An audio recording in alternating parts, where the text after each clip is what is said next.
Well, let's cross live to Israel now, and I'm joined by Israeli Deputy Foreign Affairs Minister Sharren Haskel. Sharren, so good to see you as always. Look, Penny Wong has accused Israel of being like Russia and China. She's accused it of not abiding by international law. This is in a major speech she gave overnight. What's your view on this comparison with the liberal democracy of Israel to the dictatorships of China and Russia? Do you accept that comparison? Well, that's extremely disappointing to hear, especially during these historical times. Israel is fighting the axis of evil, Iran.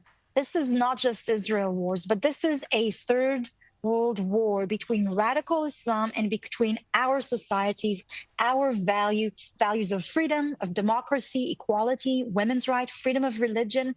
That is the actual war. And when you see Iran joining together forces, strategic forces with China, with Russia, with North Korea, military training together, their armies, to have a statement like that by the foreign minister of Australia is, at least from a point that doesn't really understand the geopolitics and the last year situation in the Middle East at all. And it's very sad to hear that. It is more sad of the decision of Australia on their voting in the General Assembly at the United Nations, which really means that they are rewarding, Hamas, a terrorist organization, declaring that after the worst massacre of Jews since the Holocaust, Australia will reward them with a state with no precondition, without returning any of our family members who have been held for more than a year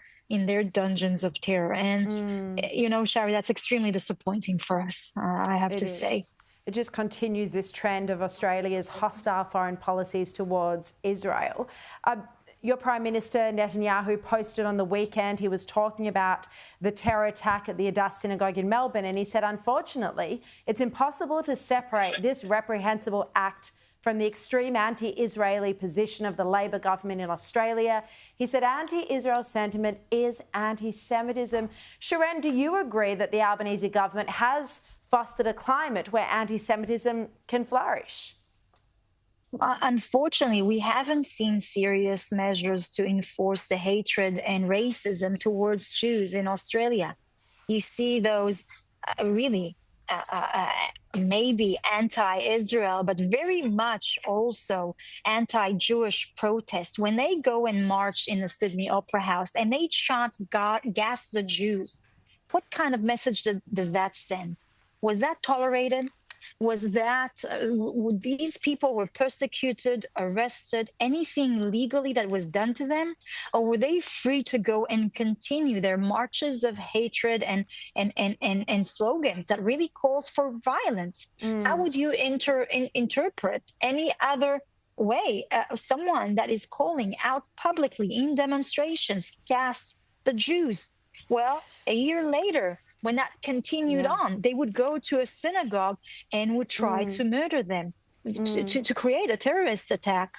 And so we are beyond words. Words have been said many, many times past the year. This is the time for actions. And I think that this government has to combat the hatred and racism towards Jewish community.